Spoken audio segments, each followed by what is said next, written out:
Boa tarde, sejam bem-vindos. Integrado no ciclo de conferências Ciência e Cultura, é hoje nosso convidado, o professor Dr. Henrique Girão, a quem a UTL agradece a disponibilidade para estar connosco. É licenciado em Bioquímica pela Faculdade de Ciências da Universidade de Coimbra, mestre em Ciências da Visão e doutor em Ciências Biomédicas pela Faculdade de Medicina da Universidade de Coimbra. Atualmente é investigador principal na Faculdade de Medicina, diretor do Laboratório de Microscopia e Bioimagem e coordenador do doutoramentos e do mestrado em Ciências Biomédicas e Investigação em Inovação. Há aqui qualquer coisinha que pode falhar. Não se preocupe. E agora vamos ouvir o barulho das células de um coração a bater. A UTL agradece a vossa presença. Permita-me então que partilhe a minha tela. Eu penso que ele está a gravar, não há problema nenhum, da minha parte não há, portanto, pronto, ok.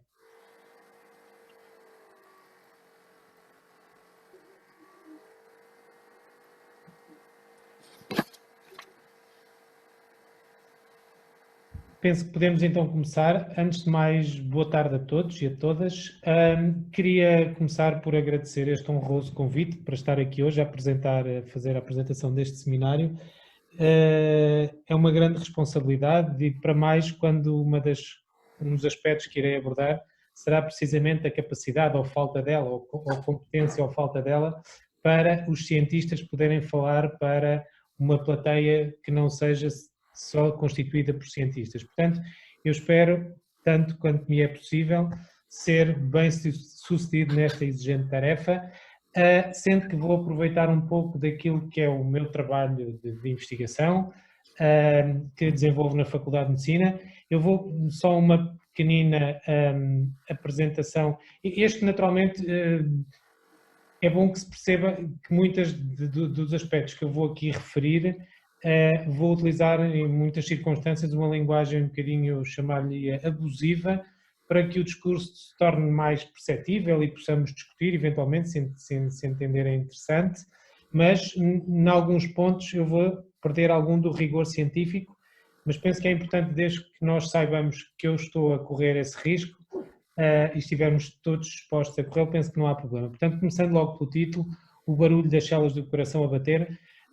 Obviamente é um título muito atrativo, muito apelativo, mas digamos é pouco rigoroso em termos científicos, mas era para, tendo em conta a audiência para a qual eu estava a falar hoje, penso que era um título mais adequado do que utilizar um jargão científico que não seria minimamente atrativo. Eu não sei qual é o formato que têm utilizado nestes seminários ou nestas palestras. Eu, por mim, se entenderem adequado interromper a qualquer momento, terei todo o gosto em discutir, em refletir, o que entenderem. Bem, fazendo só uma pequenina descrição daquilo que tem sido o meu percurso. Como foi referido, eu sou licenciado em Bioquímica pela Faculdade de Ciências. Quase todo o meu percurso foi feito em Coimbra, enquanto estudante da Universidade de Coimbra.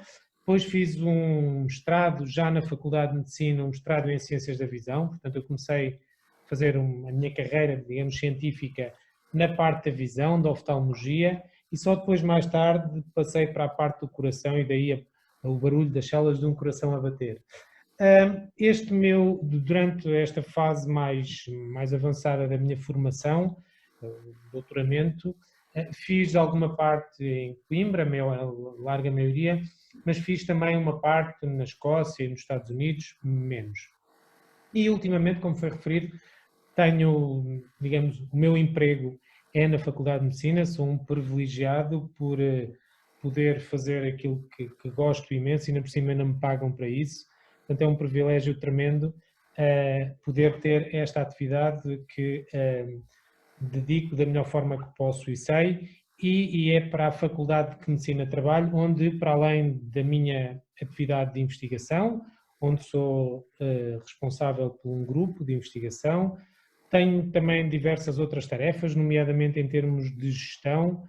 gestão da formação avançada, como foi referido, mestrado ou doutoramento, e por uma razão qualquer que ainda hoje estou para descobrir, tanto o antigo diretor da Faculdade de Medicina, o professor Duarte Nuno, como o atual diretor da Faculdade de Medicina, o professor Carlos Duval Cordeiro, por uma razão que eu ainda estou para descobrir, tiveram a gentileza de me convidar para os acompanhar nesta sua aventura enquanto diretores da faculdade e, portanto, tenho tido a honra de pertencer às direções da faculdade ao longo dos últimos 3 mandatos. E digo isto só por uma questão de facilidade com que posso ter, ou da capacidade que posso ter para ter uma visão um bocadinho mais alargada e holística daquilo que é uma faculdade de medicina, quais é que são os objetivos de uma faculdade de medicina, porque eu, não sendo médico e pertencendo a uma faculdade de medicina, tenho uma visão um bocadinho mais alargada do que uma escola médica como uma instituição apenas e só para formar novos médicos.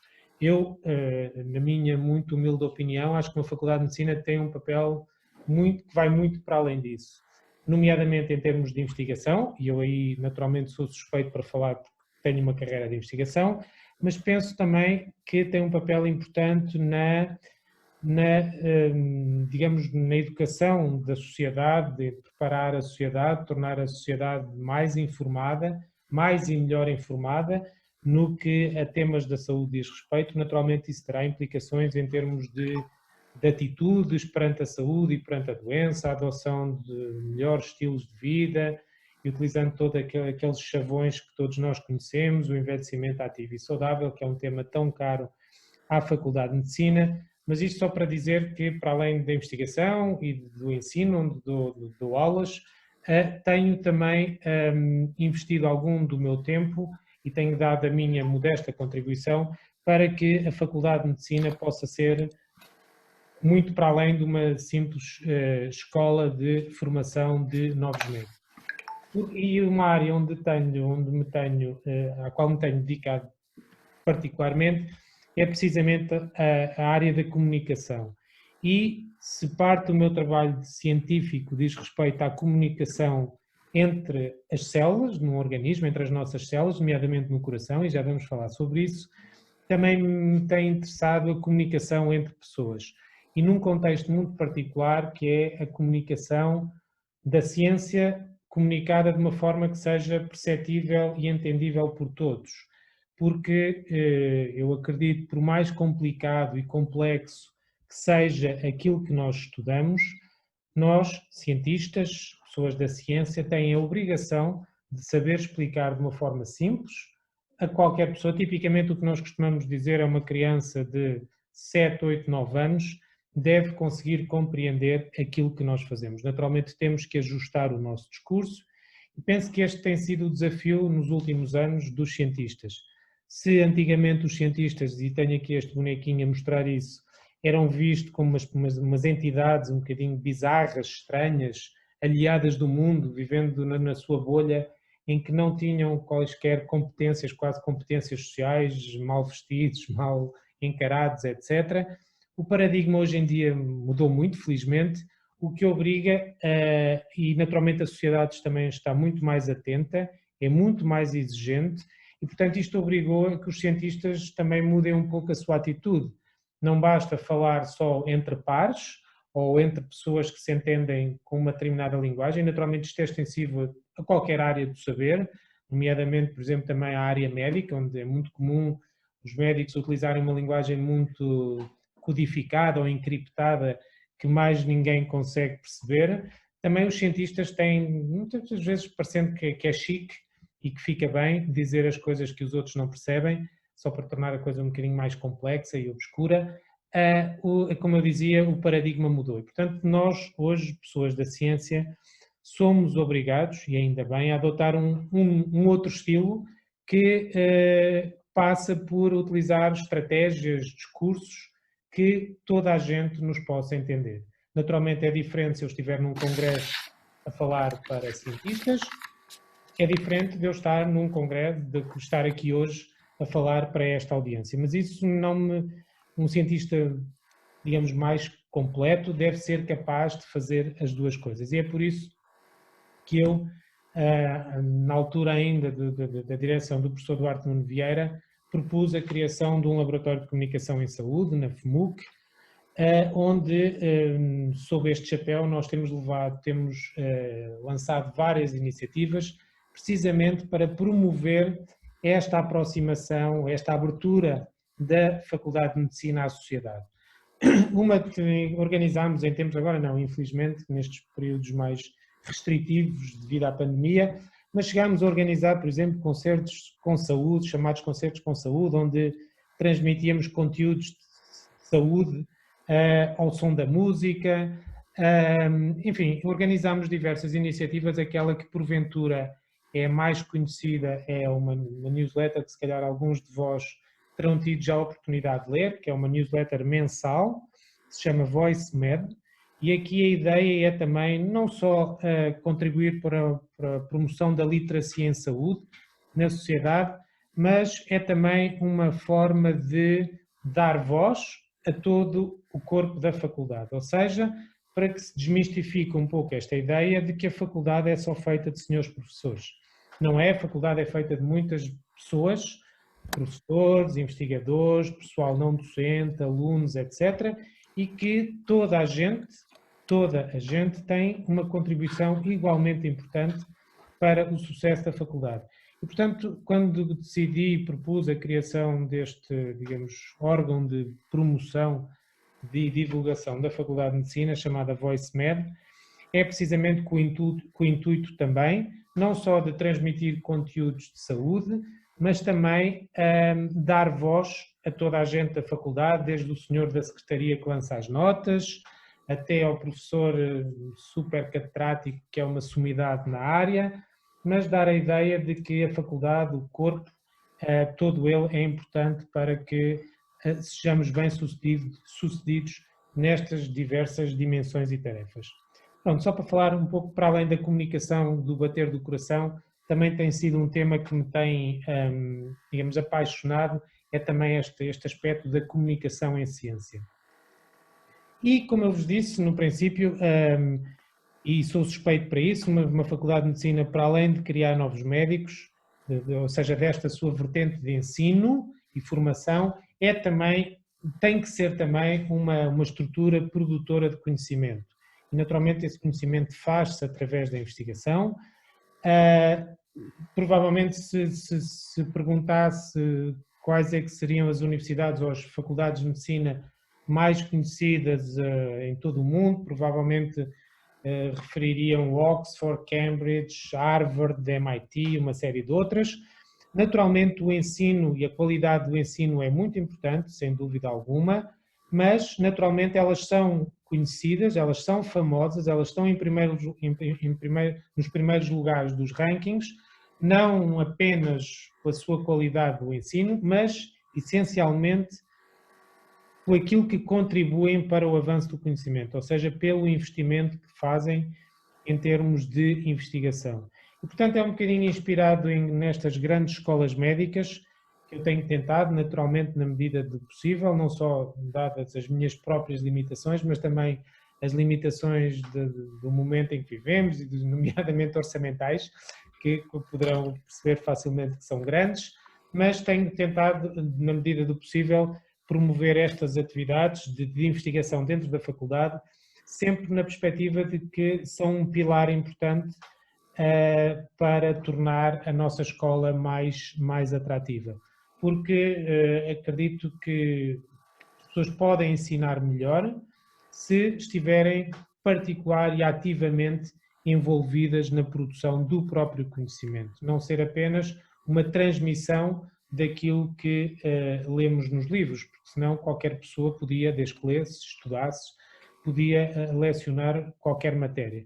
Portanto, acredito que a este nível é importante que as pessoas estejam melhor preparadas, quem ensina, e se essa melhor preparação, para além de todo o estudo que envolve, naturalmente, passa também por investir na investigação. E agora vou então passar ao meu percurso. Se começar a falar, não quero de forma alguma amassar-vos muito com falar de mim. Mas só para explicar um pouco, ou tentar dar alguma justificação de alguma coerência em termos de percurso científico, porque é que comecei na área das ciências da visão, na oftalmologia, e fui acabar no coração. Enfim, comecei na área das ciências da visão e a estudar uma doença muito particular, que provavelmente todos conhecerão, chamada catarata, e ela começa, ou melhor, ela deve-se à opacificação de uma lente que existe na parte da frente do olho e que o termo não é muito original, catarata, e podem ver aqui que simplesmente chama-se catarata porque é a visão que nós temos se estivermos atrás de uma queda d'água. Portanto, é por isso que se chama catarata e mais não é do que a opacificação desta lente que se chama cristalino, que deve ser transparente, como vê aqui em baixo, ou seja, a luz que entra no olho tem que chegar à parte de trás do olho, que é chamada retina, que é o que acontece quando este cristalino está transparente. Quando este cristalino está opaco, a luz esbarra nesta barreira. E, portanto, a luz não chega atrás à retina, nós não vemos convenientemente. Foi aqui que eu comecei a fazer o meu trabalho de doutoramento, foi tentar perceber quais é que eram os mecanismos, ou por que razão é que com a idade, e é o principal fator de risco, o cristalino começa a ficar opacificado, leitoso, mas hoje em dia não é uma área muito atrativa em termos de investigação, pela simples justificação de que é uma operação que demora 15 ou 20 minutos a fazer e que para os oftalmologistas é conveniente que se mantenha esta atividade. Estou a brincar, estou a provocar, mas de facto hoje em dia não se investe muito em termos de investigação no cristalino porque é fácil, há formas fáceis de resolver, que é tirar o velho e pôr um novo, tirar um estragado e pôr um novo, um transparente, e portanto não há grandes razões que justifiquem um investimento para tentar perceber e tentar, percebendo, podemos eventualmente ou poderíamos eventualmente evitar o aparecimento e a progressão da catarata. Sendo de resolução fácil, não há grande justificação para tentar perceber os mecanismos por detrás do desenvolvimento desta doença. Mas o que é um facto é que é um sistema absolutamente extraordinário, o cristalino. Se pensarmos, é algo que está, à exceção de se estivermos com os olhos fechados, mas se estivermos com os olhos abertos, é uma estrutura que está constantemente exposta à luz e há muita gente, infelizmente, que mesmo em idades muito avançadas, continuam com o cristalino completamente transparente, sem o mínimo de opacificação. E para mais quando é uma estrutura muito que tem os seus constituintes existem em grande concentração, é por isso que ele é uma espécie de um gel, e, portanto é muito fácil aquele gel acontecer alguma coisa para que aquele gel fique esbranquiçado, nomeadamente a própria exposição à luz. Portanto é fantástico, é extraordinário como é que nós temos sistemas que, mesmo vivendo 70, 80, 90 anos, com olhos abertos e sendo expostos constantemente à luz, e nomeadamente à luz ultravioleta, o cristalino se mantém em grande forma e consegue manter-se transparente durante todo este tempo. Eu utilizei aqui só isto como analogia. O cristalino podemos utilizar duas analogias distintas. Pode ser comparado como uma espécie de um termoço, e é isso que se faz, penso eu, na maior parte das cirurgias, é retirar, digamos, o termoço, mantendo a casca e depois introduzir uma lente nesta bolsa que fica, e pode ser também considerada uma espécie de uma cebola. Porquê? Porque o cristalino é constituído por diversas camadas, tal qual uma cebola, que se vão acumulando ao longo da idade. Ou seja, em teoria, nós poderíamos, tal qual como acontece com uma árvore, nós conseguiríamos, em teoria, se cortássemos um cristalino a meio e se contássemos as rodelazinhas das camadas que se vão acumulando ao longo da vida, nós conseguiríamos, em teoria, saber a idade do indivíduo. Porquê? Porque nós temos, digamos, células no interior do cristalino, hoje, no nosso cristalino que temos hoje, desde o seu interior, temos células desde o nosso período embrionário até aos dias de hoje, passando por todos os momentos da nossa vida. Portanto, é um sistema que pode ser muito interessante se nós quisermos estudar estes mecanismos de desenvolvimento, uma vez que temos tudo ali à nossa mercê. É pegar e foi isso que acontecia, por exemplo, quando eu fiz o doutoramento, é que nós tínhamos acesso aos cristalinos que eram retirados para pôr uns novos. Naturalmente, os cristalinos transparentes eram de cadáveres de pessoas novas para podermos comparar. E, portanto, os estudos que nós fazemos é sempre para tentar perceber o que é que acontece numa determinada doença. Nós temos sempre que comparar, fazer análises comparativas entre o que queremos estudar num indivíduo saudável e o que queremos estudar num indivíduo doente. Por isso, conseguem já facilmente antecipar que trabalhar no coração não é fácil. Porquê? Porque, felizmente, nós não temos acesso a corações saudáveis. Porque quando há corações saudáveis, eles são utilizados em transplantes e, portanto, nós não temos acesso a eles para as nossas abordagens experimentais. No entanto, corações velhos e estragados, que são substituídos, nós, esses sim, mas temos sempre os corações doentes. E isto tudo para falar o cristalino porquê? Porque precisamente estas diferentes camadas da cebola, se me é permitido, têm que comunicar de forma muito eficiente entre elas, ok? E isto faz-se através de umas estruturas, de uns canais, umas estruturas tubulares que unem, que uma espécie de vasos comunicantes que unem as diversas camadas do cristalino ou as diversas camadas, por analogia, da cebola.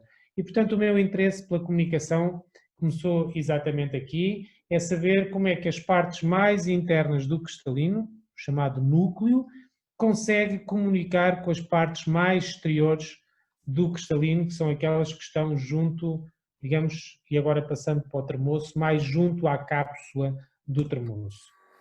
E em termos de grupo, e tudo começou então no cristalino.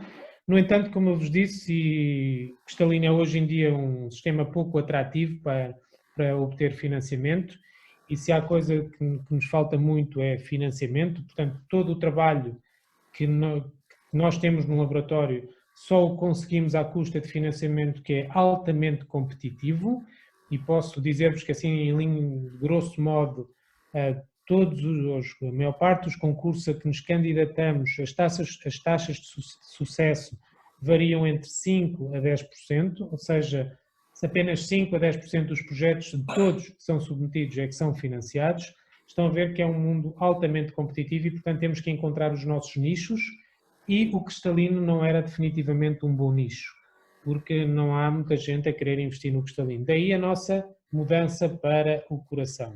E aqui, no coração, e em termos de grupo, e aqui entramos então na parte da comunicação, há dois aspectos que nos interessam particularmente, que é então a comunicação, ou seja, de que forma é que as diferentes constituintes do coração falam entre si, trocam mensagens, trocam informação, etc. E também como é que eles se mantêm em boa forma, ou seja, que sistemas de controle de qualidade é que estas células têm para se manterem em forma. Porque, como devem saber, há células no nosso organismo que têm capacidade de divisão, ou seja, se morrerem umas é pouco problemático porque vêm outras substituí-las. No entanto, há outras células que não têm essa capacidade de divisão. Ou seja, se houver uma lesão ou uma destruição destas células, o nosso organismo não tem capacidade para as repor. É, por exemplo, os casos mais paradigmáticos são as células, são os chamados neurónios, que é as células, por exemplo, do nosso cérebro. Portanto, por isso, aquelas que nós vamos perdendo, seja por dano que é induzido, seja pelo próprio processo de envelhecimento, seja pelo que for, essas células não são, sim, podemos dizer de uma forma um bocadinho abusiva, mas não andamos muito longe da verdade, se dissermos que essas células não são substituídas. Portanto, se as perdemos, perdemos para sempre. E para além dessas células dos chamados neurónios, por exemplo, do cérebro, também ao nível do coração isso também acontece. Ou seja, aquelas células que fazem com que o nosso coração bata, as células contráteis, os chamados cardiomiócitos, ou seja, são músculo cardíaco, também são células que não se dividem. Portanto, convém que as tratemos bem, porque aquelas que perdermos não voltamos a ganhar. pelo menos nos dias de hoje, com as terapias ou com as abordagens que temos disponíveis. Naturalmente, não estranharão se eu disser que anda meio mundo atrás de encontrar estas fórmulas mágicas de promover precisamente esta capacidade de regeneração das células do coração. Portanto, eu agora vou deixar cair as células neuronais, os neurónios, e vou-me dedicar e vou falar apenas das células do coração. Muitos destes mecanismos alguns dos mecanismos que eu falo são mecanismos muito atuais, muito pertinentes, que inclusivamente deram origem a prémios Nobel num passado muito recente, e prémios Nobel da Fisiologia e da Medicina, porque precisamente são mecanismos que são alvos terapêuticos, ou seja, são sistemas que são utilizados como moduláveis por fármacos, ok? Portanto, é isso que nós fazemos na medicina ou na biomedicina, na investigação, que é conhecer, perceber como é que os sistemas funcionam, para depois desenvolver estratégias terapêuticas que possam modular ou impedir ou promover, ou seja, o que for, esses sistemas. Portanto, é importante que conheçamos os sistemas em grande detalhe. E aqui só uma pequenina uma pequenina reflexão, porque eu trabalho em investigação muito básica ou fundamental. As pessoas normalmente ficam um bocado chocadas de dizer que fazemos investigação básica. Básica não é porque seja simples, básica é porque está na base de tudo, ou fundamental. Eu costumo dizer que sou um básico a fazer investigação fundamental. Mas hoje em dia as pessoas não percebem a necessidade de se investir em investigação que simplesmente gera conhecimento, ponto. Nem toda a investigação que é produzida tem necessária e obrigatoriamente que gerar alguma aplicação. E naturalmente existem inúmeras razões que me levam a dizer isto, naturalmente não vos vou aborrecer com isso, mas muito só para que tenham uma ideia, muitos dos medicamentos que nós hoje utilizamos de forma comum foram desenhados ou tiveram origem em processos ou mecanismos que, quando foram descobertos, não se antecipava minimamente que um dia poderiam dar origem a um novo medicamento, ok? Portanto, os nossos decisores políticos hoje em dia não têm esta capacidade de perceber que temos que, digamos, acarinhar, temos que fomentar, temos que promover, temos que proteger também esta investigação básica que se rege tão somente por criar conhecimento num determinado momento, ok?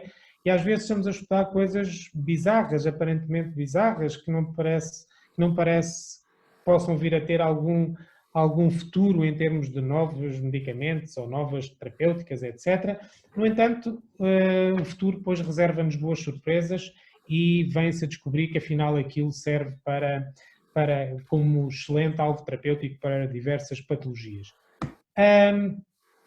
Porquê que comunicamos? Porquê que me interessa isto da comunicação? Naturalmente, para haver comunicação tem que existir três elementos fundamentais. Tem que haver um emissor, tem que haver uma mensagem e tem que haver um receptor. E, portanto, isto acontece nas pessoas, entre as pessoas, e as células, e as pessoas porquê que comunicam? Para, essencialmente, três grandes razões: para trocar informação, para trocar mensagens, para pedir ajuda e para estabelecer redes que lhes permitam viver em sociedade. E, portanto, são estes exatamente os mesmos princípios que estão subjacentes à comunicação entre células. Também as células comunicam para poderem precisamente trocar informação, pedir ajuda ou estabelecer redes. Eu, só um pequeno à parte, eu um dia fui convidado pelo exploratório para ir fazer uma comunicação também neste contexto e fiz algo em tudo semelhante ao que estou a fazer agora, e depois mais tarde recebi uma carta de alguém que não se quis identificar. Fiquei bastante satisfeito pela forma como tinha sido apreciada a comunicação, e depois chamava a atenção de algo como a comunicação das pessoas também envolve afetos, também é necessária para promover a aproximação afetiva entre as pessoas e que se nas células isso também acontecia.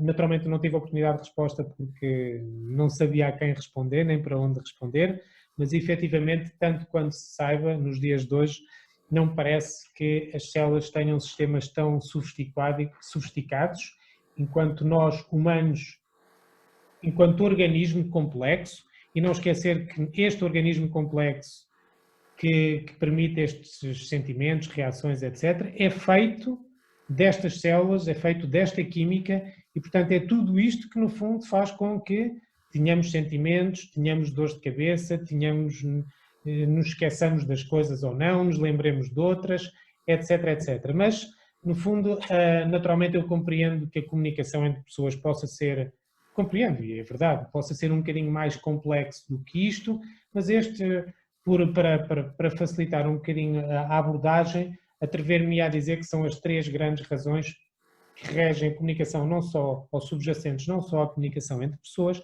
mas também em comunicação entre células. E as células podem comunicar ou trocar informação, ou pedir ajuda, ou estabelecer redes entre si de formas muito diversas. E podem imaginar que podemos ter uma comunicação próxima, e sei lá, isso poderá corresponder a 2 pessoas estarem a conversar se estivermos próximos, que hoje em dia é mais difícil, ou podemos ter uma comunicação à distância. Eu posso, que é o que está a acontecer hoje em dia, nós estamos agora, neste preciso momento, nós estamos a comunicar à distância através destes sistemas tecnológicos que nos permitem, mas até há bem pouco tempo podia-se comunicar à distância, por exemplo, através de uma carta ou de uma garrafa, com mensagens que eram partilhadas, mas também as células têm estas várias formas de comunicação, ou uma comunicação mais estreita entre células que estão mais próximas fisicamente e têm também formas de comunicar à distância. Por exemplo, podemos imaginar que o cérebro pode comunicar com o coração pode comunicar com o rim pode comunicar com o estômago e, portanto, existem formas diversas de comunicação, mas dentro do rim ou dentro do coração ou dentro do estômago, aquelas células que estão próximas umas das outras também podem falar entre si. Pode-se imaginar que podem falar um bocadinho mais baixinho, enquanto que as outras, se estiverem mais à distância, poderão utilizar outras estratégias ou ter que gritar um bocadinho mais alto para se fazerem ouvir. E eu não querendo entrar muito em ciência, só vou utilizar duas ou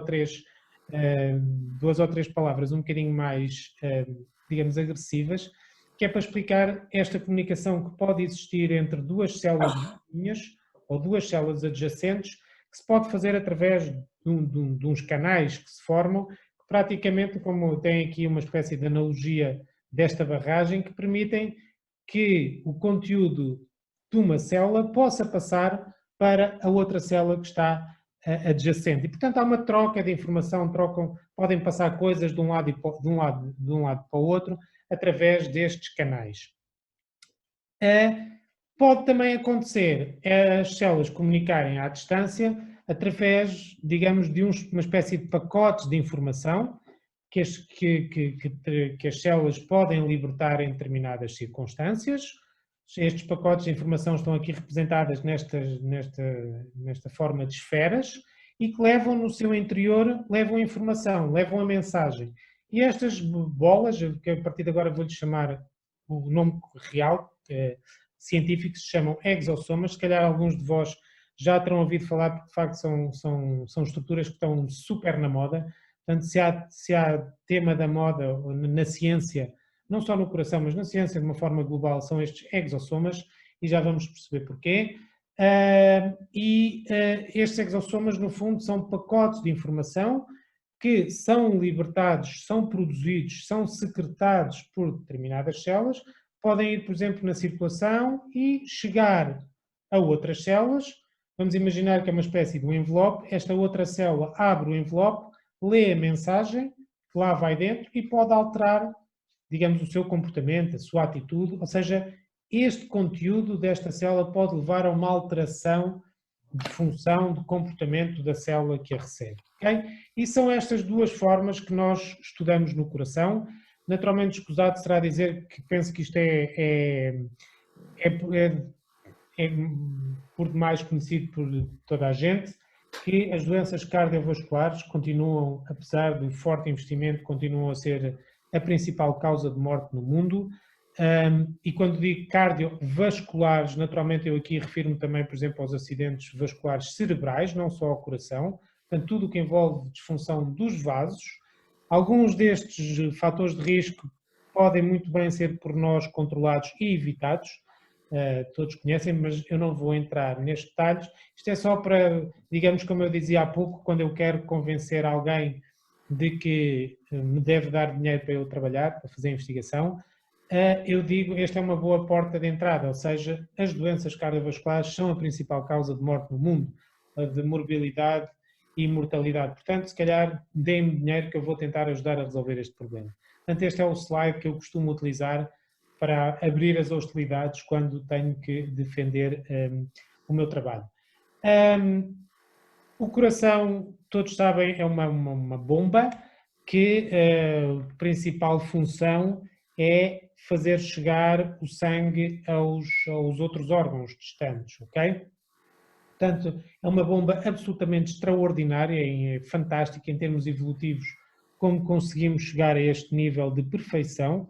O nosso coração bate cerca de 100 mil vezes por dia, o que é absolutamente extraordinário, e consegue bombear, tipo, em repouso, se estivermos tranquilos, consegue bombear até 5 litros de sangue por minuto, o que é absolutamente incrível como é que esta bomba consegue funcionar. Mas ela é isso mesmo, não é mais do que uma bomba que vai, no fundo, fazer com que o sangue chegue aos outros órgãos onde tem que levar oxigênio, onde tem que levar, digamos, comida também. E, portanto, há diversas doenças que estão associadas a esta função. Naturalmente, eu agora não vou entrar em detalhe, mas pode-se imaginar que um coração que bata com menos força, por exemplo, bombeia menos sangue, portanto chega menos sangue à periferia, pode ser um problema. Pode-se imaginar também que, digamos, se a saída dos vasos que transportam o sangue, que sai do coração, se eles estiverem, digamos, apertados, ou mesmo com uma mangueira, se tivermos a torneira aberta, mas se nós obstruirmos a mangueira, naturalmente ela começa a dilatar e, portanto, aqui o coração, sendo uma bomba algo resiliente, e basta ver, por exemplo, os desportistas, aumenta a massa cardíaca, diminui se deixarmos fazer desporto, durante a gravidez aumenta a capacidade do coração porque há que alimentar um novo ser que está a crescer e depois o coração da mulher volta a recuperar. Portanto, é uma máquina absolutamente extraordinária em termos de não só de função, mas de resiliência também. E podemos imaginar, por exemplo, se nós tivermos esses vasos que transportam, que levam o sangue às outras partes do organismo, se esses vasos estiverem obstruídos, se estiverem ocludidos, naturalmente o pobre do coração tem que fazer mais força porque, digamos, a montante há um aumento da resistência. E, portanto, isto ao princípio é fantástico, o coração, então, como num desportista, então vamos lá fazer mais força para vencer essa resistência. No entanto, se essa resistência permanecer, o que acontece, por exemplo, no caso da aterosclerose, em que temos os vasos obstruídos, se essa resistência permanecer, o coração, digamos, tanto bater, cansa-se. E, portanto, o músculo que ao princípio aumenta para gerar mais força, para que o coração contraia melhor, a partir de uma determinada altura, o músculo cresce, mas isso não se traduz num aumento de força, ok?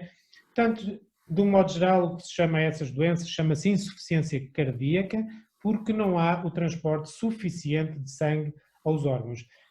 Provavelmente aqueles que, outra doença que é talvez mais conhecida é a doença isquémica, em que um dos vasos, porque naturalmente o coração é muito generoso, leva o sangue a todos os órgãos, mas também o pobre, ele próprio também precisa de sangue, não é? Portanto, há uns quantos vasos, para além daqueles que levam o sangue a todas as partes do organismo, mas também há uns vasos, digamos, que ficam em casa, que alimentam o próprio coração. São as chamadas coronárias. Quando alguma destes vasos é obstruído, portanto, há ali uma região do coração, se nós obstruirmos o vaso, há uma região do coração que deixa de ser devidamente alimentada. E, portanto, o músculo nessa zona deixa de ser alimentado, pode eventualmente morrer. Portanto, é o infarto, a isquémia, que resulta no infarto agudo do miocárdio, ou seja, aquela zona do coração que é alimentada por aquele vaso, que entretanto fechou, por uma razão qualquer, há ali uma zona que deixou de ser alimentada. Portanto, quanto mais rápida for a intervenção no sentido de desobstruir, de reabrir esse vaso, tanto melhor em termos de prognóstico, porque o coração volta a ser, digamos, realimentado. Se demorar muito tempo, pode ser fatal, fatal em termos de organismo ou fatal em termos de músculo cardíaco, ou seja, aquela pequena parte do coração, as células morrem e, como eu vos disse no início, estas células do coração nós não conseguimos repô-las, ou seja, há ali uma parte do coração que fica, digamos, morto para sempre. E, portanto, isto tem consequências diversas, nomeadamente o coração deixa de bater com o mesmo vigor com que batia antes, pode levar a um batimento descontrolado e desregulado, as chamadas arritmias, enfim, há uma série de doenças que estão associadas ao mau funcionamento, mas não vos vou amassar. Em termos de grupo de investigação que tenho o enorme privilégio de coordenar, o que nós tentamos fazer sempre é utilizar uma estratégia que vai desde a célula, da unidade mais pequenina do nosso organismo, utilizar modelos animais de doença e chegar ao homem. Naturalmente, é o homem, quando digo homem, é o coração humano. E naturalmente, o chegar ao homem, nós, pessoas da investigação, não sendo médicos, naturalmente isto só é possível fruto da estreita e frutífera colaboração que temos com os clínicos, nomeadamente com os cardiologistas ou com as pessoas da cirurgia cardiotorácica, que são as pessoas que mexem no coração. Um cardiologista, ao contrário daquilo que se possa imaginar, não mexe no coração. O cirurgião cardiotorácico, sim, mexe literalmente no coração, tira, põe, tira, põe vaso, tira vaso, enfim, faz uma série de coisas e é precisamente através desta interação ou desta comunicação com os médicos que nós podemos chegar ao fim desta cadeia que vai desde a célula, desde a molécula, da parte mais ínfima do organismo até ao organismo humano, nomeadamente ao coração. No meio, vamos utilizando modelos animais, que são modelos que, digamos, de alguma forma mimetizam a doença. Eu aqui gostava de chamar a atenção, que é um tema que hoje se vai debatendo muito, que é a utilização dos animais para fins experimentais. Portanto, estas são as estratégias que nós utilizamos. Podemos utilizar células que vamos buscar diretamente aos animais ou às pessoas, naturalmente de corações já explantados, ou seja, corações que, digamos, que não são utilizados para nada, mas utilizamos também modelos animais de doença e é bom que se perceba que nós, antes de chegar aos humanos, e agora estas experiências ou esta experiência que estamos a viver em termos de Covid demonstra bem o quão extraordinário é o processo científico. E, portanto, e a minha mensagem, talvez, enquanto cientista, é acreditem nas vacinas, porque para chegarmos onde chegamos, isto é uma resposta absolutamente impensável há uns tempos atrás, de nós num ano descobrirmos o bicharoco que causa a doença e termos já, no espaço de um ano, estarmos já a aplicar uma terapia que é uma terapia avançada. Atenção, não estamos a utilizar estratégias, em algumas das vacinas, atenção, não todas, em algumas das vacinas estamos a utilizar estratégias que não eram antes utilizadas, não é tipo adaptar aquilo que já fazíamos antes a um novo contexto. Não, implica, e muito do conhecimento que nós hoje estamos a recorrer para as vacinas teve origem em descobertas só porque sim, descobertas que na altura não se antecipava o impacto que poderiam vir a ter num futuro. E, portanto, é destes pequenos passos que a ciência é feita, algumas vezes também são as chamadas descobertas do acaso, enfim, acontece, está sempre a acontecer também, mas só aqui uma chamada de atenção, antes de chegar à experimentação, desde que se começa com as células até chegar ao homem, naturalmente há necessidade de fazer estudos pré-clínicos, seja, antes de serem aplicados no homem, esses estudos pré-clínicos recorrem a modelos animais. E, naturalmente, eu posso-vos garantir que, e trabalho muito próximo e sempre responsável dentro da Faculdade de Medicina, não propriamente pelo biotério, porque o biotério, que é onde vivem os animais, tem um coordenador, mas enquanto subdiretor para a área de investigação, tenho a meu cargo a coordenação das plataformas, nomeadamente do biotério. E também, enquanto pessoa que utiliza animais para as nossas experiências, posso-vos garantir que os animais para experimentação animal são tratados com a maior dignidade. E por mais chocante que possa ser aquilo que eu vou dizer a seguir, é a pura verdade.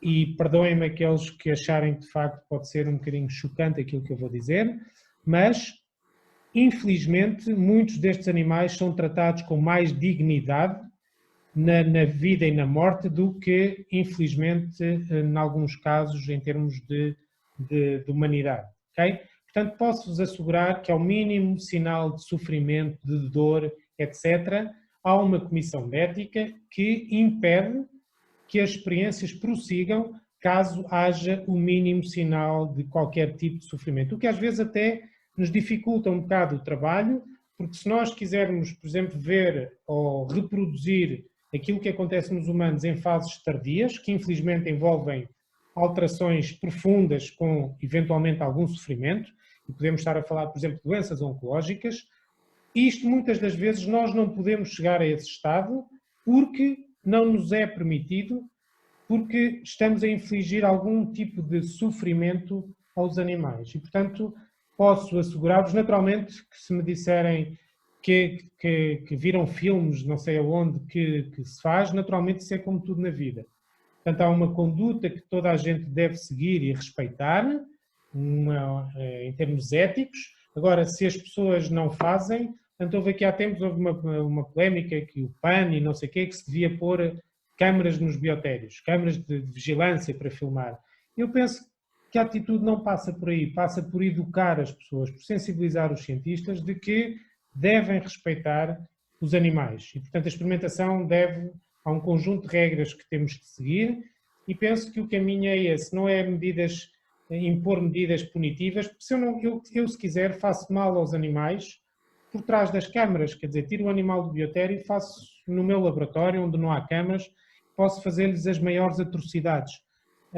Portanto, não é por aí que deve seguir o caminho, mas posso assegurar-vos de que se as pessoas seguirem aquilo que são as regras elementares, posso assegurar-vos que os animais, no nosso biotério é um biotério de pequena dimensão, só temos roedores, pequenos roedores, ou seja, os chamados ratos ou ratinhos, e ratinhos aqui é um animal diferente, não é só um rato fofinho, são aqueles pequenininhos, os hamsters, e depois trabalhamos com aqueles ratos maiores um bocadinho mais menos simpáticos, são chamadas ratazanas, mas é a única coisa que o nosso biotério permite albergar, portanto não trabalhamos com porcos, ou com cães, ou com macacos, ou com gatos, ou com ovelhas, não trabalhamos com nada disso.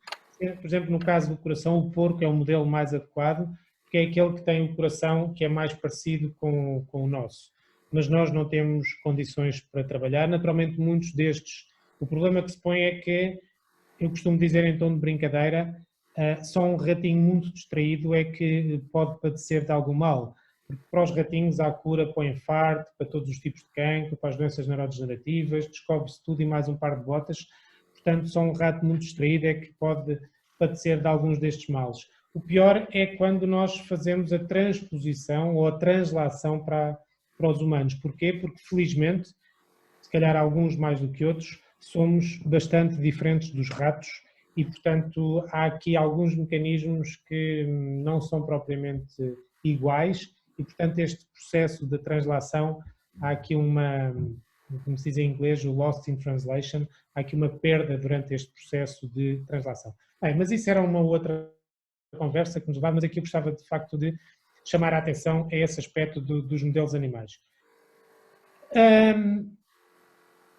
O coração, para além destas células que contraem, que fazem o coração bater como músculo, é constituído por outros tipos de células também, não só a unidade contrátil. Existem muitas outras células que constituem o coração e tem que existir uma conversa afinada e agradável entre todos estes tipos de células, quer não só, como eu vos disse ao início, quer quando elas são vizinhas, quando estão coladas umas às outras, mas também entre células em diferentes zonas do coração, é importante que elas comuniquem. Isso em termos de comunicação direta, elas são importantes para que o coração possa funcionar de uma forma sincronizada e de uma forma coordenada, por forma a que possa gerar força suficiente para bombear o sangue. Okay?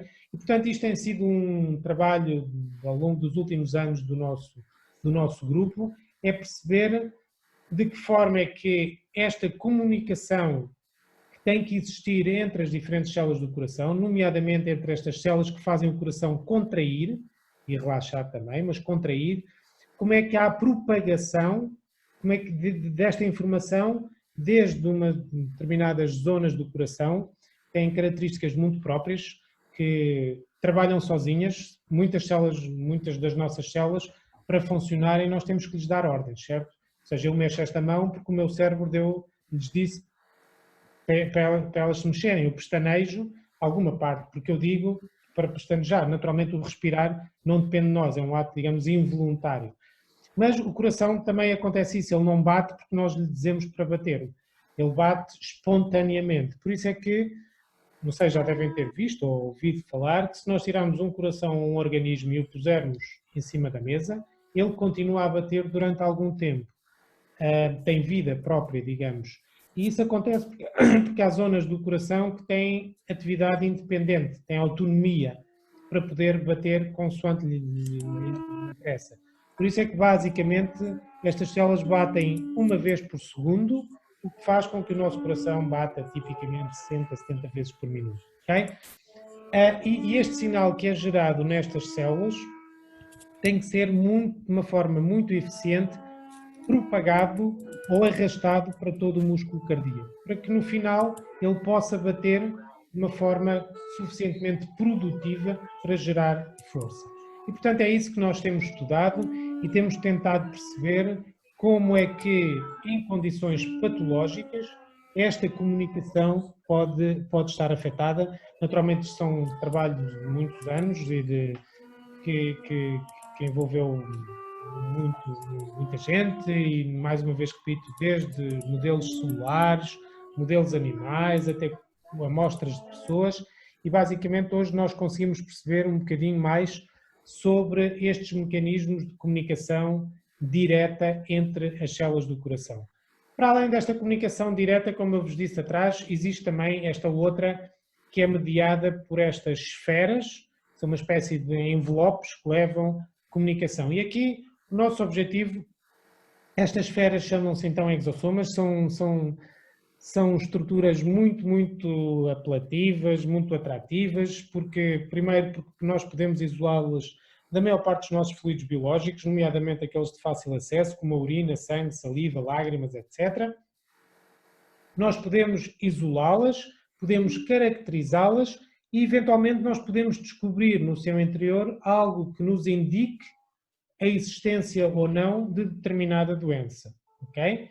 Portanto, eu posso saber, se eu as conseguir isolar, suponhamos da urina, é fácil, é não invasivo, não causa dor a ninguém, eu posso isolar estas vesículas e olhar para o seu interior, para o seu conteúdo e dizer, ups, calma lá, nós temos isto aqui alguma coisa que normalmente não existe, em pessoas normais ou saudáveis isto não existe, está aqui um aumento de qualquer coisa. E, portanto, este aumento de qualquer coisa, se calhar, diz-nos que esta pessoa pode ser portador de determinada patologia. Portanto, pode ser utilizado como um marcador de doença. Pode ser utilizado também como um marcador de diagnóstico, ou de prognóstico, mas pode também ser utilizado, e provavelmente num futuro próximo ouvirão de falar delas, como veículos terapêuticos. Ou seja, porquê? Porque é muito fácil de entender. Se nós conseguirmos isolar estas vesículas que são nossas, ok? Portanto, se foram isoladas do nosso próprio organismo, nós podemos, cá fora, em laboratório, através de técnicas de engenharia, nós podemos modular o seu conteúdo. Tirar coisas que não interessam, por outras que interessam, e por outras podem ser, por exemplo, compostos com potencial terapêutico, para curar doenças. E depois o que é que nós fazemos com estas vesículas que nós, digamos, engenheiramos ou modulamos ou alteramos cá fora? Nós podemos voltar a introduzi-las no organismo e o organismo não as vai reconhecer como estranhas, porque fomos nós próprios que as produzimos. Portanto, não vai gerar nenhuma resposta imunológica, não vai gerar nenhuma resposta adversa. Porquê? Porque o nosso organismo não as reconhece como entidades estranhas. Naturalmente, nós aqui também podemos utilizar formas de fazer com que, se nós as injetarmos, por exemplo, no braço, dizer para elas irem especificamente para o coração, ou para o rim, ou para o cérebro, se for esse o nosso alvo terapêutico, ok? Portanto, isto são estruturas que estão muito em voga e que têm um potencial enorme. E nós, acreditando que a natureza tende a ser, podemos dizer, preguiçosa, e tende a otimizar todos os recursos que tem ao seu dispor, nós aqui tivemos uma ideia inteligente, infelizmente não acontece muitas vezes, mas de vez em quando temos uma outra ideia inteligente. Nós pensamos que, se calhar, a mesma estratégia que as células utilizam para comunicar quando estão juntas, se calhar podem ser as mesmas estratégias que utilizam para que estas vesículas ou estes pacotes de informação possam libertar ou deixar a mensagem nas células quando chegam. Portanto, isto é só um cartoon a demonstrar isso. Portanto, as mesmas proteínas que eu vos mostrei lá atrás, ou as mesmas estruturas que são importantes para a comunicação entre duas células vizinhas, nós propusemos que esta mesma estratégia podia ser importante para que as vesículas que são libertadas possam comunicar com a célula quando chegam ao seu destino. Pronto, e é mais ou menos isto que nós mostramos. Isto foi provavelmente os trabalhos mais citados. Se hoje isto destas vesículas é algo que está muito na moda, mas fomos de alguma forma pioneiros nesta área, trabalhamos nisto há cerca de 10 anos, quando não se falava muito. Hoje em dia é mais competitivo e é mais difícil, mas temos alguns resultados também a mostrar que elas podem ser utilizadas, por exemplo, para veicular a terapia antitumoral, e com a vantagem de que podem ser menos cardiotóxicos. Como nós vamos ver no final, no último slide, um dos problemas das terapias antitumorais é precisamente a sua elevada cardiotoxicidade. Ou seja, esses compostos são bons para combater o tumor, no entanto, são muito maus para o coração, ok? Portanto, há aqui um balanço que é difícil este equilíbrio que é difícil de identificar e de atingir, mas que é um desafio grande que se põe tanto à área da cardiologia como à área da oncologia. E, precisamente, para além de vos ter dito que a isquémia, ou em determinadas condições patológicas, a alteração da comunicação direta entre células, quisemos também saber se, nestas mesmas condições patológicas, a comunicação à distância, mediada por estas vesículas, está também alterada. Eu aqui não vos vou amassar mais do que aquilo que tenho estado a fazer agora, e aqui só quisemos estudar duas coisas muito distintas, mas muito fáceis de perceber. Queríamos perceber como é que o coração, quando é sujeito à isquémia, quando essas vesículas que são libertadas, o que impacto é que elas têm em termos de novos vasos que são criados ou em termos de resposta inflamatória. E a resposta inflamatória são uma espécie de uns polícias que os organismos têm, que vão fazendo o patrulhamento do nosso organismo e tentar ver se há por aí algum problema que haja necessidade de resolver.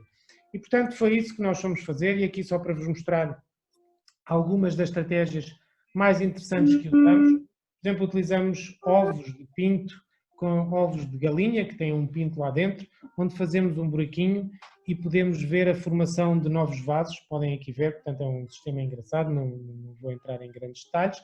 Ou então podemos utilizar modelos animais, este aqui é um ratinho, onde colocamos debaixo da pele um pequenino gel, que está aqui, e nós podemos ver também a formação de novos vasos nestas estruturas. Mas o mais interessante de tudo foi mostrar que no modelo animal de ratinho, no coração do ratinho, quando nós injetamos algumas destas vesículas, destas esferas, nós conseguimos levar à produção de novos vasos, como aqui podem ver. Isto faz com que leva-nos a acreditar que isto poderá ser uma boa estratégia terapêutica em doenças que impliquem a não existência de vasos, ou seja, em doenças onde a promoção do crescimento de novos vasos seja uma boa estratégia.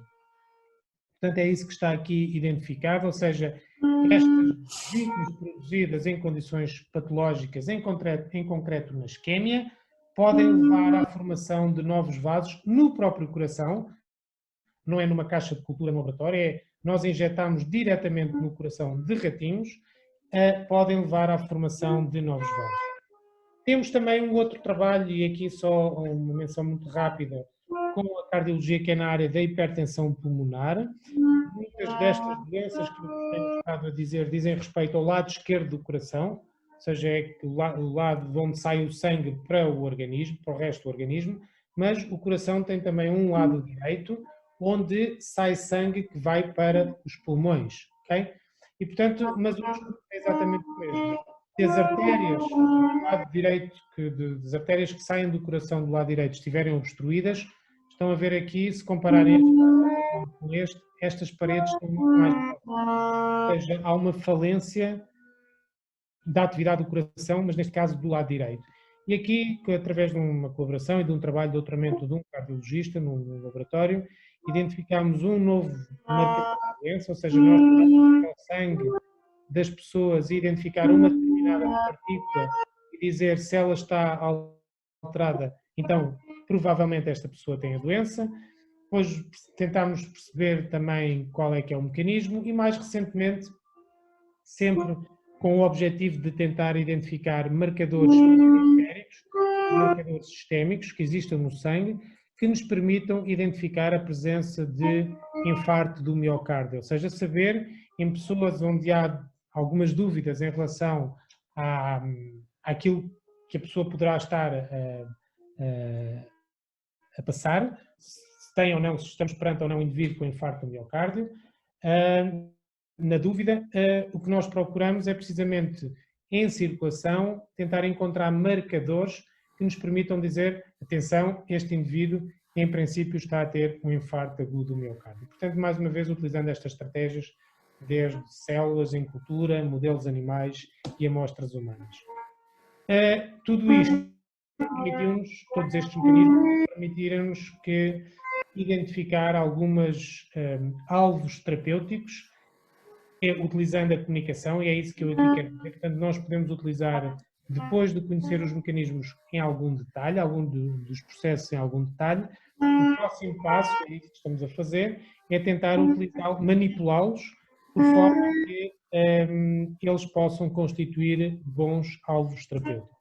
E este é o último slide, não vos maço mais. É um projeto recente que temos no laboratório, tem a ver precisamente com este problema do cancro e da área do cruzamento destas duas áreas. Aquilo que se sabe é que, como eu disse anteriormente, que as terapêuticas antitumorais são fortemente cardiotóxicas, ou seja, induzem lesão do coração.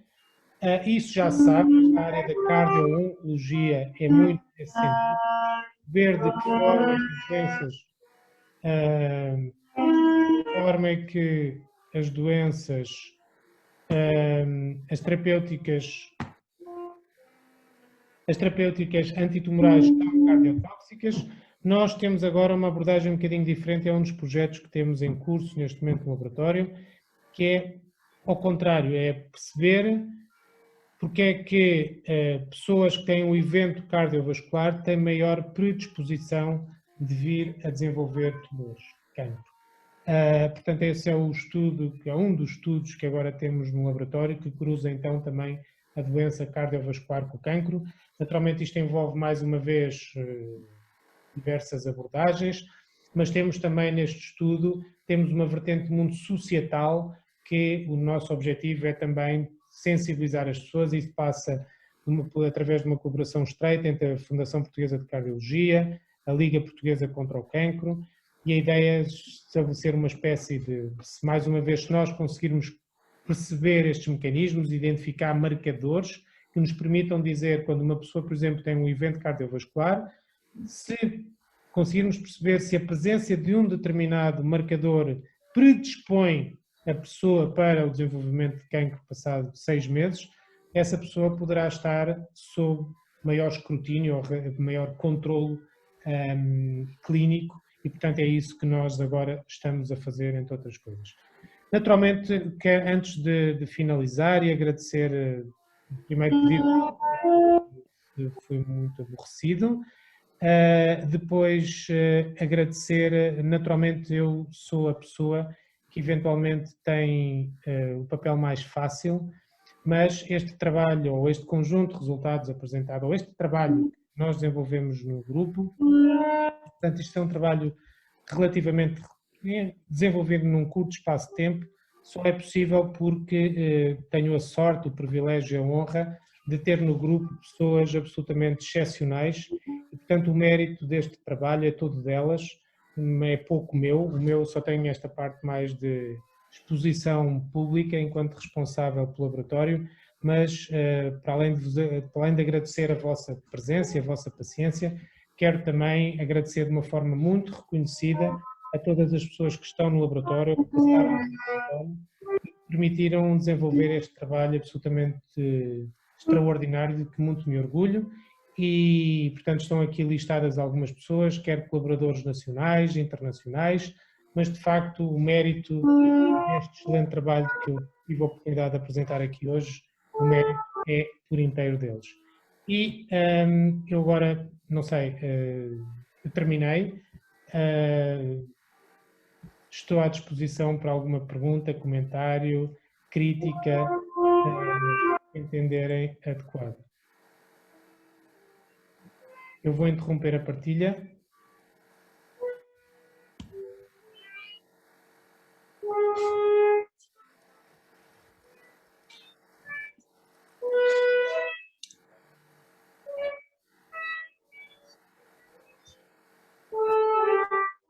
E agradecer mais uma vez, naturalmente, o convite e a vossa atenção. E não sei agora se quiserem discutir, falar, conversar, refletir, também é um tema da moda.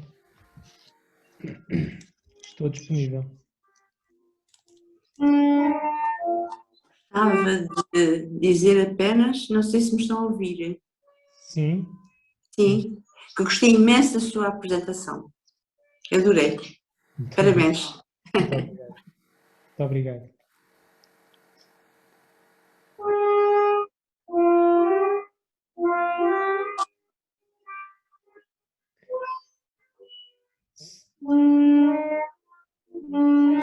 Não sei se não há perguntas, então resta-me despedir-me, desejar a todos saúde e esperança neste processo agora de vacinação. Eu espero que isto também, fruto de alguma má informação que também tem vindo a público, as pessoas têm pouco cuidado na forma como são comunicadas algumas notícias, algumas nem sequer chegam a ser notícias, e esse é também o nosso papel, e tento que seja também o nosso papel em termos de Faculdade de Medicina. Se nós tivermos uma sociedade mais informada, é mais difícil enganá-la. É o que eu costumo dizer em termos de economia. Se calhar muitos de nós deixam-se enganar com estes, eu falo por mim, fico muito assustado com estes chavões de economia, dos PIBs, disto e daquilo, porque de facto sou muito ignorante em termos de economia. Portanto, é muito fácil enganar os políticos, enganarem digamos, o povo, porque a maior parte de nós, ou pelo menos a parte onde eu me incluo, não estamos suficientemente esclarecidos, portanto é muito fácil enganar-nos. E eu acredito que em termos de ciência e de saúde passa-se exatamente a mesma coisa. Se nós tivermos uma população menos informada, é mais fácil acreditarmos em notícias chamadas fake news, as chamadas notícias falsas, e portanto quanto mais informados nós estivermos, melhor. Sabemos distinguir o que é verdade, o que é menos verdade, o que é mentira, e podemos tomar seguramente decisões mais acertadas. E, portanto, é isto em relação a estas vacinas. Eu penso que não devem restar dúvidas a ninguém. De facto, isto é um processo e só se consegue identificar estes casos de tromboembolias, etc., porque isto de facto está a ser alvo de um escrutínio brutal. E, portanto, estes números até é natural que venham a aumentar um bocadinho, não porque a vacina é perigosa, mas porque precisamente vai aumentar a atenção, nomeadamente dos médicos que seguem os doentes, etc., mas penso que já não vou repetir, porque os formadores da televisão, mesmo que é muito pouco, já falou o suficiente, mas penso que aqui o pequeníssimo risco que existe, o benefício supera largamente o pequeno, minúsculo risco que existe, que eu costumo dizer em casa, para os meus filhos, que é maior o risco quando eles saem de bicicleta e lhes acontecer alguma coisa, seguramente que é maior o risco do que se forem vacinados e lhes acontecer alguma coisa. Portanto, eu espero que acreditem na ciência, porque de facto isto, se alguns tiveram a oportunidade de assistir ao homem chegar à Lua, a existência de todo este processo de desenvolvimento desta nova vacina é em tudo semelhante em termos de impacto e de novidade e de espetacularidade como a chegada do homem à Lua. Posso-vos garantir que eu fico fico emocionado por poder ter tido o privilégio, ainda não tive o privilégio de poder usufruir da vacina, mas poder tido o privilégio, pelo menos até agora, de poder acompanhar este processo que é absolutamente admirável, a forma como a ciência conseguiu dar resposta a um problema muito concreto. Isso só foi possível também, é bom que todos percebam, devido à enorme generosidade também da comunidade científica, ok? Que pôs à disposição de todos os seus meios, os seus recursos, que muitas vezes são parcos, e que ainda assim, em prol do bem público, em prol da sociedade, muitos cientistas partilharam o pouco ou muito que sabiam para que o conhecimento avançasse de uma forma mais rápida, mais eficiente, mais profícua, e portanto fica aqui uma mensagem de esperança, de que acreditem na ciência, nomeadamente na ciência mais básica, porque ela provavelmente tem a resposta a muitos dos problemas. Este é um, mas seguramente, infelizmente no futuro, acredito que outros problemas semelhantes a este venhamos a ter e, portanto, a ciência está cá para dar a resposta e é para mim naturalmente um privilégio enorme poder ter estes cientistas. Bem, não tendo mais nada, resta-me mais uma vez agradecer, foi uma honra enorme poder estar este bocadinho aqui convosco. Espero não ter sido muito maçador, seguramente que fui algo maçador, mas não ter sido muito, e alguma coisa estarei disponível sempre para aquilo que entenderem que posso ser útil, ok? Obrigada. Muito obrigado. Muito obrigado mais uma vez e uma boa tarde a todos. Com uma linguagem tão acessível, conseguiu transmitir tantos saberes. Muito obrigado. Muito da conferência. Muito obrigado. Fico muito contente, muito satisfeito. Muito obrigado pela vossa atenção. Uma boa tarde e com muita saúde. Okay? Obrigada. Eu, como sou anfitrião, eu quando desligar, eu penso que isto vai abaixo, a não ser que eu passe a sessão para alguém. Mas... Não, pode desligar. Pode desligar. Acabou-se para toda a gente, não há problema, não? Não há problema, obrigada. Okay. Então, uma boa tarde para todos. Boa tarde, obrigada. Boa tarde.